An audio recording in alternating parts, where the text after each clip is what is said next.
শিগগিরই ব্যোমকেশদাকে নিয়ে আসুন। হেনা মল্লিক মারা গেছেন। যুগল, আজ আজ তোকে শেষ করে দেব। তুই হেনাকে মেরেছিস। দেখুন, আমি সারা জীবন মেয়ে মানুষকে এড়িয়েই চলেছি। কিন্তু আপনি জানেন পুলিশ আমার ছেলেদের পেছনে গোয়েন্দা লাগিয়েছে। অদমের নাম ব্যোমকেশ বক্সী।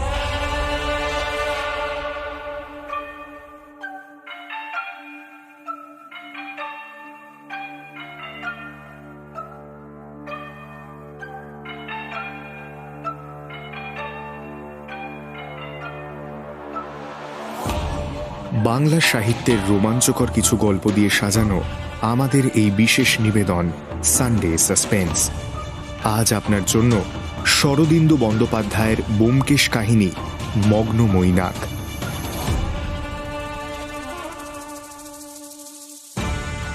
শরদিন্দু বন্দ্যোপাধ্যায়ের জন্ম ৩০শে মার্চ ১৮৯৯ সালে, প্রয়াণ ১৯৭০ সালের ২২শে সেপ্টেম্বর।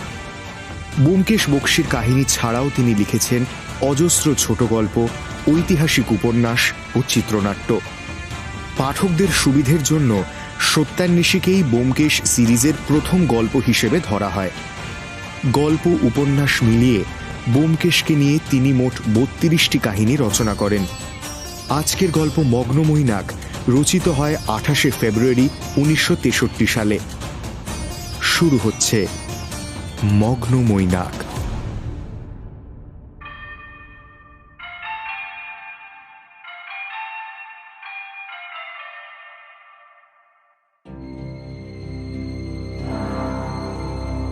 স্বাধীনতার পর ১৫ বছর কেটে গেছে।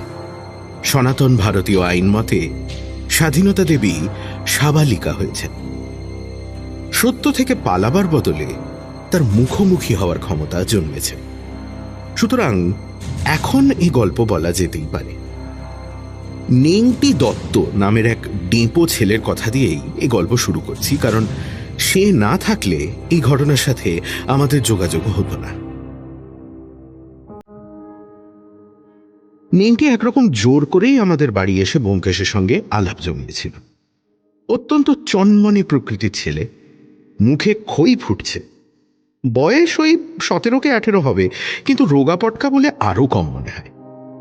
এই বয়সেই তার যথেষ্ট বুদ্ধি ছিল, আবার খানিকটা ন্যাকা বোকাও বটে। একদিকে সে যেমন ছেলে মানুষ, অন্যদিকে তেমনই এঁচড়ে পাকা। ফাজিল হলেও সে ছেলে যে মোটের ওপর খারাপ নয় পরে বুঝেছিল। ব্যোমকেশকে সে মনে মনে শ্রদ্ধা করত, কিন্তু কথা শুনে মনে হতো ব্যোমকেশের সমস্ত চালাকি সে আগেই ধরে ফেলেছে। ব্যোমকেশের চেয়ে তার বুদ্ধি অনেক বেশি। যখনই আমাদের বাড়িতে আসতো, ব্যোমকেশের সাথে অপরাধ জগৎ নিয়ে বিজ্ঞের মতো আলোচনা করত। নেংটি বহুদিন আগেই লেখাপড়ার পাঠ চুকিয়ে দিয়েছিল, তবে তাকে একেবারে গবেট বলা যায় না, আর ব্যোমকেশও তাকে যথেষ্ট আশকারা দিত। অল্পদিনেই বয়সের ফারাক সত্ত্বেও দুজনের মধ্যে এক বন্ধুত্ব গড়ে উঠেছিল। তবে মাঝে মধ্যেই সে চমকে দেওয়ার মতো আবদার করে বসত। ব্যোমকেশবাবু, একটা সিগারেট দিন না। এতটুকু ছেলে, তুমি সিগারেট খাও? পাবো কোথায় যে খাবো? মাসিমা তো ১ পয়সা ঠেকায় না। মাঝে মধ্যে মেসমশাই টিন থেকে ২-১টা ঝেড়ে দিই। তাছাড়া বাড়িতে কি আর সিগারেট খাওয়ার জো আছে? ধোঁয়ার গন্ধ পেলেই মাসিমা মার মার করে তেড়ে আসে। দিন না একটা সিগারেট। আচ্ছা, বেশ বেশ, এ নাও।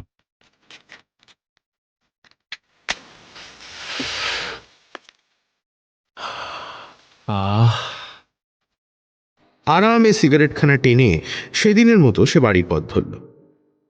এরপর যখনই আসতো তাকে একটা সিগারেট দিতেই হতো। আরেকদিনের কথা, নেংটি উত্তেজিতভাবে এসে বসল। ব্যোমকেশের থেকে সিগারেট নিয়ে ধরালো। জানেন ব্যোমকেশদা, আমাদের বাড়িতে একজন মেয়ে এসেছে, ঠিক বিলেতি মেমের মতন দেখতে। তাই নাকি? হ্যাঁ, এত সুন্দর মেয়ে আমি আগে কখনো দেখিনি। আপনি যদি দেখেন না, টেরা হয়ে যাবে। তাহলে দেখে কাজ নেই। তা কে তিনি? মেসমশাইয়ের বন্ধুর মেয়ে। পূর্ববঙ্গে থাকতো, হিন্দু মুসলমান দাঙ্গায় বাপ মা দুজনেই মরে গেছে। মেয়েটা কোনো মতে প্রাণ নিয়ে পালিয়ে এসছে। মেসমশাই তাকে বাড়িতেই থাকতে দিয়েছেন। আমারই মতো অবস্থা আর কি। মনে মনে নেংটির মেসমশাই সন্তোষ সমাদ্দারকে শ্রদ্ধা জানালাম। তাঁর সঙ্গে আলাপ না থাকলেও নেংটির কাছে তাঁর সম্বন্ধে অল্প বিস্তর জেনেছিলাম। তাছাড়া এমনিও তিনি বিখ্যাত ব্যক্তি, তার রাজনৈতিক আর ব্যবসায়িক কীর্তি বাংলাদেশে কারোরই অজানা ছিল না। আমরা তার পারিবারিক পরিস্থিতির কথাও জানতাম। যে ঘটনাখানা বলছি তা ওই সন্তোষবাবুরই পারিবারিক ঘটনা। ঘটনার আগে এই পরিবারের মানুষগুলো সম্পর্কে যা জানতে পেরেছিলাম সে কথা আগে বলে দিই। আচমকা এক মৃত্যু এসে এই পরিবারের সঙ্গে আমাদের যোগাযোগ ঘটিয়েছিল। আবার আর এক আচমকা মৃত্যুই এ নাটকের শেষ দৃশ্যের পর পর্দা টেনে দিয়েছিল। অনেকদিন নেংটিকেও দেখিনি। যাকে সন্তোষ সমাদ্দার বড়লোক ব্যবসায়ী ছিলেন, স্বাধীনতা আন্দোলনের সঙ্গেও ঘনিষ্ঠভাবে জড়িয়েছিলেন। চৌরঙ্গি থেকে ডান দিকে কিছু দূর গেলে এক চওড়া গলির ওপরেই তার বাগান ঘেরা বিশাল দোতলা বাড়ি। কিন্তু সন্তোষবাবু বাড়িতে কমই থাকতেন। সারাটা দিন ব্যবসার কাজকর্মে আর রাজনৈতিক মিটিং মিছিলে কাটিয়ে সন্ধ্যের পর বাড়ি ফিরতেন। তাও শনিবার সন্ধে তাকে বাড়িতে পাওয়া যেত না। অফিসের কাজকর্ম সেরে তিনি এক কীর্তন গায়িকার বাড়ি গান শুনতে যেতেন। একেবারে সোমবার সকালে সেখান থেকে অফিসে যেতেন। তখন তার বয়স ছিল আন্দাজ 48 বছর। তার স্ত্রী চামেলি সমাদ্দার বয়সে তার থেকে 2-3 বছরের ছোট। রোগা লম্বা রাশভারী প্রকৃতির মেয়ে। যৌবনে সন্ত্রাসবাদীদের সঙ্গে যুক্ত ছিলেন। সন্তোষবাবুর সঙ্গে বিয়ের পর কয়েক বছর শান্তভাবে সংসার করলেন, 2 যমজ ছেলের জন্ম দিলেন। কিন্তু তারপরেই ধীরে ধীরে সূচিবায়ী হয়ে উঠলেন। সব দিকে চোখ আর পান থেকে চুন খসলেই খিটখিটে মেজাজ। বাড়িতে মাছ মাংস ঢোকা বন্ধ হলো। সন্তোষবাবুর সঙ্গে এক ছাদের নিচে থাকা ছাড়া আর কোনো সম্পর্ক রইল না। শেষ 10-12 বছর এভাবেই চলছিল। তাদের 2 যমজ ছেলে যুগল চাঁদ আর উদয় চাঁদ, বয়স 20 বছর, দুজনেই কলেজে পড়ে। যমজ হলেও 2 ভাইয়ের চেহারা চরিত্র এক্কেবারে উল্টো। যুগল চাঁদের ছিপছিপে চেহারা, তরতরে মুখ। উদয় চাঁদ একটু গাট্টা গোট্টা, সন্ডা মার্কা। যুগল ঠান্ডা মেজাজের ছেলে, লেখাপড়ায় ভালো, লুকিয়ে কবিতা লেখে। উদয় দেমাকি, সবার সঙ্গেই ঝগড়া করে, মায়ের ইচ্ছের বিরুদ্ধে হোটেলে গিয়ে মুরগি খায়। চামেলি দেবী তাকে শাসন করে পেরে ওঠেন না। তবে 2 ছেলের মধ্যে তাকেই বোধহয় একটু বেশি ভালোবাসেন। এই 4 জন ছাড়া আরো 3 জন মানুষ বাড়িতে থাকেন, নেংটি আর তাঁর ছোট বোন চিংড়ি। 2 বছর আগে তাদের বাপ মা একসঙ্গে কলেরায় মারা যাওয়ার পর তারা একেবারে অনাথ হয়ে গেছিল। চামেলি দেবী তাদের নিজের মাসি নন, তবুও সেই থেকে 2 জনকেই নিজের কাছেই এনে রেখেছেন। নেংটির কথা আগেই বলেছি। চিংড়ি তার চেয়ে 3-4 বছরের ছোট, চেহারাও ছোটখাটো, মোটের ওপর সুশ্রী। এই বয়সেই সে ভারী বুদ্ধিমতী আর ঘরের কাজে গিন্নি হয়ে উঠেছে। চামেলি দেবী সূচিবাইয়ের জন্য অধিকাংশ সময় কলঘরেই থাকেন। চিংড়ি সংসার চালায়। যুগল চাঁদ তার নাম দিয়েছে কুচো চিংড়ি। তৃতীয় যে ব্যক্তি বাড়িতে থাকেন তার নাম রবি বর্মা। পুরো নাম বোধ করি রবীন্দ্রনাথ বর্মন, কিন্তু রবি বর্মা নামেই বেশি পরিচিত। লম্বা কঙ্কালসার চেহারা, মুখ চোখ দেখে ত্রিপুরা অঞ্চলের বলে মনে হয়। বয়স আন্দাজ 40। ইনি সন্তোষবাবুর একজন কর্মচারী, তার রাজনীতির কাজকর্মের সেক্রেটারি। নিজের সংসার নেই বলে সন্তোষবাবুর বাড়িতেই থাকেন, বাড়িরই একজন হয়ে উঠেছেন। প্রয়োজনে বাড়ির কাজকর্মও করেন। এই 7 মানুষের সংসারে হঠাৎ যেদিন একজন অপূর্ব সুন্দরী এলো, সেদিন মৃত্যু দেবতার মুখে যে হাসি ফুটেছিল কেউ দেখতে পায়নি। নেংটি প্রথম দিনই যুবতীর আসার খবর দিয়েছিল। তারপর যতবারই আসতো মশগুল হয়ে যুবতীর প্রসঙ্গে কথা বলতো। পরিবারের মধ্যে তাকে নিয়ে যে প্রবল টানাপোড়েন শুরু হয়েছিল সে কথাও খুঁটিনাটি সমেত বলতো। শুনে আমার প্রায়ই মনে হতো নেংটিদের পরিবারে দুর্যোগ ঘনিয়ে আসছে, কিন্তু তা যে এমন মারাত্মক আকার নেবে ভাবতেও পারিনি। সে যুবতী আসার মাস 6 পরের কথা। দুর্গাপুজো শেষ হয়ে কালী পুজোর তোড়জোড় শুরু হয়েছে। এমন একদিন সন্ধেবেলা ব্যোমকেশ বসার ঘরের আলো জ্বালিয়ে এক মনে রাজশেখর বসুর রামায়ণ পড়ছে। কাজকর্ম হাতে কিছুই নেই। আমিও তক্তপোষে চিত হয়ে এলোমেলো চিন্তা করছি। মানুষের মন আজ স্বাধীন, জলে স্থলে আকাশে সে আজ দাপিয়ে বেড়াচ্ছে। আজ সকালে খবরের কাগজে দেখলাম একটা এরোপ্লেন চট্টগ্রাম থেকে কলকাতা আসছিল, বানচাল হয়ে সমুদ্রে ডুবেছে। পাকিস্তান এয়ারলাইন্সের প্লেন, একটা লোকও বাঁচেনি, মৃতদেহের নামধাম লেখা আছে। আমরা আকাশচারী হওয়ার পর থেকে মাটিতে আর পা পড়ে না। কবি সত্যেন দত্ত এরোপ্লেন সম্বন্ধে লিখেছেন, উদ্গত পাখা জাদরেল পিপিলিকা। উপমাখানা আমার বেশ লেগেছে। হঠাৎ দেখি ব্যোমকেশ উঠে এসে তক্তপোষে বসল। পার্বতীর দাদার নাম জানো? পার্বতীর দাদা? কোন পার্বতী? মহাদেবের পার্বতী, হিমালয় কন্যা পার্বতী। ও বুঝেছি। তার আবার দাদা ছিল নাকি? ছিল ছিল। একটা সিগারেট নিলাম, আগুনটা দাও তো। এই না, তো হঠাৎ পার্বতীর দাদাকে মনে পড়লো কেন? তার দাদার নাম মৈনাক পর্বত। সেকালে পাহাড়দের ডানা ছিল, বুঝলে? উড়ে উড়ে বেড়াতো, যখন ইচ্ছে শহরে হাটে বাজারে রাস্তার উপর গিয়ে বসতো। কি কেলেঙ্কারি অবস্থা হতো বুঝতে পারছো? দেখে শুনে দেবরাজেন্দ্র গেলেন চোটে, বজ্র নিয়ে বেরোলেন। পৃথিবীর যেখানে যত পাহাড় আছে বজ্র দিয়ে তাদের ডানা পুড়িয়ে দিলেন। কেবল হিমালয় পুত্র মৈনাক পালালো। সেতুবন্ধ রামেশ্বরে গিয়ে ডুব দিল। সেই থেকে মৈনাক সমুদ্রের তলায় আছে। মাঝে মধ্যে নাক বার করে, আবার ডুব মারে, অনেকটা ফেরারি আসামির মতো। তো ইন্দ্র এত বড় দেবতা, মৈনাককে ধরতে পারলেন না? ইন্দ্র দেবরাজ ছিলেন বটে, কিন্তু সত্যান্বেষিত ছিলেন না। তাছাড়া তিনি প্রচণ্ড মাতাল এবং লম্পট ছিলেন। প্রচণ্ড মাতাল এবং লম্পট হওয়া সত্ত্বেও ইন্দ্র কিভাবে দেবতাদের রাজা হলেন তাই ভাবছিলাম। হঠাৎ দীর্ঘদিনের নীরবতার পর টেলিফোনটা বেজে উঠল। অনেকদিন এমন মধুর শব্দ শুনিনি। তড়াক করে লাফিয়ে গিয়ে ফোন ধরলাম। অজিত বন্দ্যোপাধ্যায় বলছি। অজিতা, আমি নেংটি। ও তুমি, বলো কি বলবে? শিগগিরই ব্যোমকেশ দাকে নিয়ে আসুন। হেনা মল্লিক মারা গেছেন। মারা গেছে? কি হয়েছিল? তেতলার ছাদ থেকে পড়ে মারা গেছে। পুলিশ এসেছে। আজকে শনিবার, মেসমশাই বাড়িতে নেই। আপনারা পারলে একটু তাড়াতাড়ি আসুন না অজিতদা, ব্যোমকেশ দাকে নিয়ে আসুন। দাও তো ফোনখানা আমায়। কে নেংটি? কি আছে? হেনা মল্লিক তেতলার ছাদ থেকে পড়ে মারা গেছে। আচ্ছা, তাড়াতাড়ি আসুন, খুব অবস্থা খারাপ। আসুন। আচ্ছা আচ্ছা, শান্ত হও তুমি, দেখছি। যাবে কিনা ভাবলে? যাওয়া উচিত হবে কিনা ভাবছি। কটা বাজে দেখো তো? 7:35। আচ্ছা, দেখো, বাড়ির কর্তা আমাদের ডাকেননি। হয়তো এটা একটা দুর্ঘটনা কিংবা আত্মহত্যা, কিন্তু নেংটির ডাকে কি যাওয়া ঠিক হবে? কর্তামশাই তো বাড়িতেই নেই। যারা আছে তারা ছেলে মানুষ। বাড়িতে পুলিশ এসেছে। নিংটিকে হয়তো ওর মাসিমাই আমাদের খবর দিতে বলেছেন। তাছাড়া পারিবারিক বন্ধু হিসেবে যদি যাই, খুব অন্যায় হবে কি? তা বটে। তবে আর দেরি করে কাজ নেই, চলো বেরোনো যাক। সন্তোষবাবুর বাড়ি পৌঁছলাম 8:30 নাগাদ। ফটক দরজায় কেউ ছিল না। বাইরে থেকে অন্ধকারে বাড়িটা ভালো করে দেখা গেল না।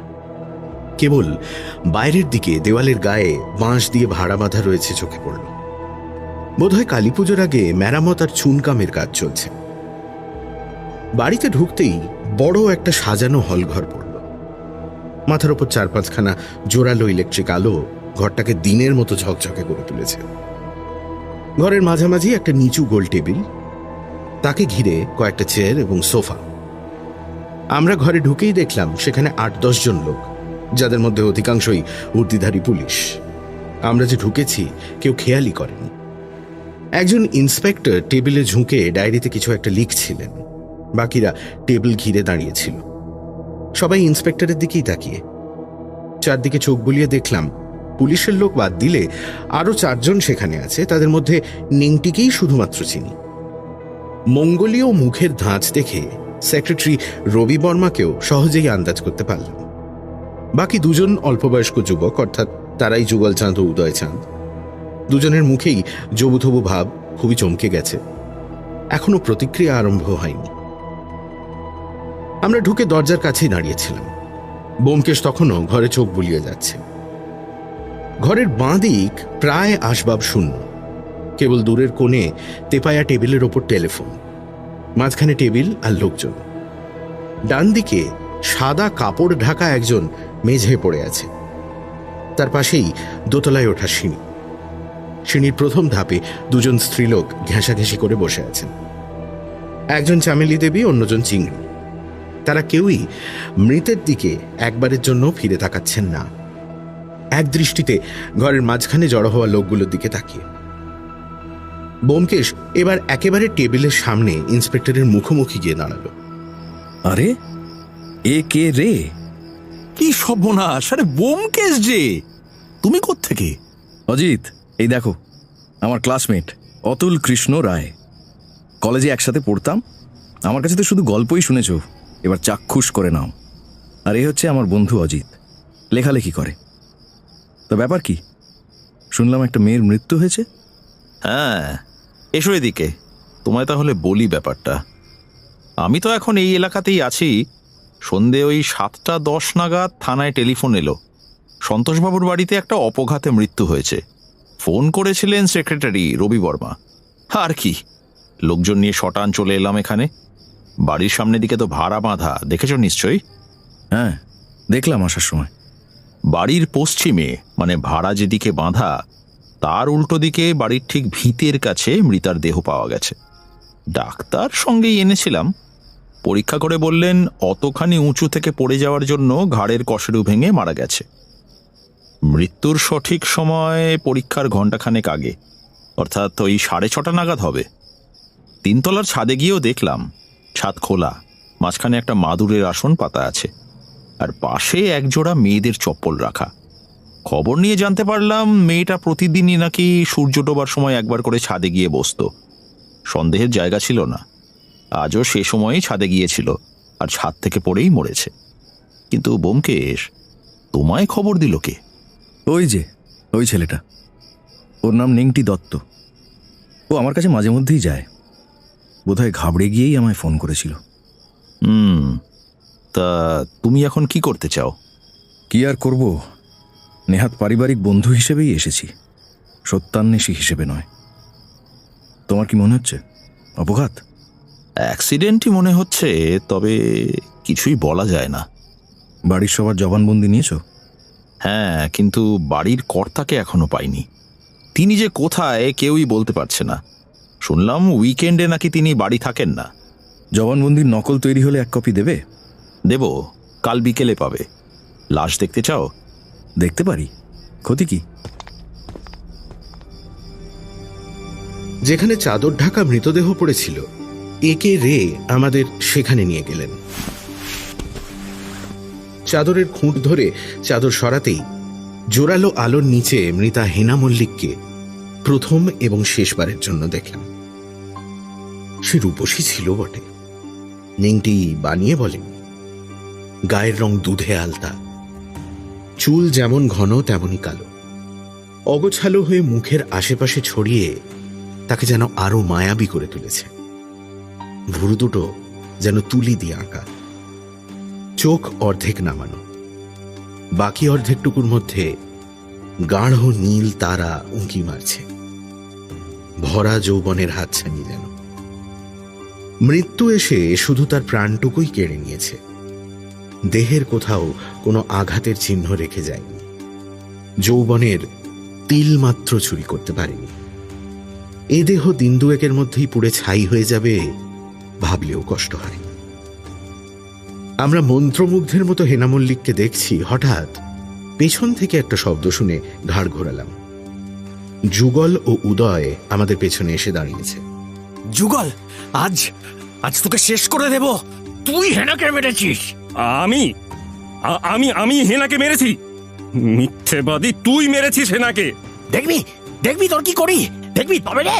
হতভাগা, এসব কি বলছিস তুই উদয়? চলে যা এখান থেকে, নিজের ঘরে যা। হেনাকে কেউ মারেনি, ও নিজে ছাদ থেকে পড়ে মরেছে। যুগলদা, তোমার দুটি পায়ে পড়ি, চলে এসো, এখানে থেকো না। চলো তোমার শোবার ঘরে চলো, লক্ষ্মীটি। দু ভাইয়ের যুদ্ধ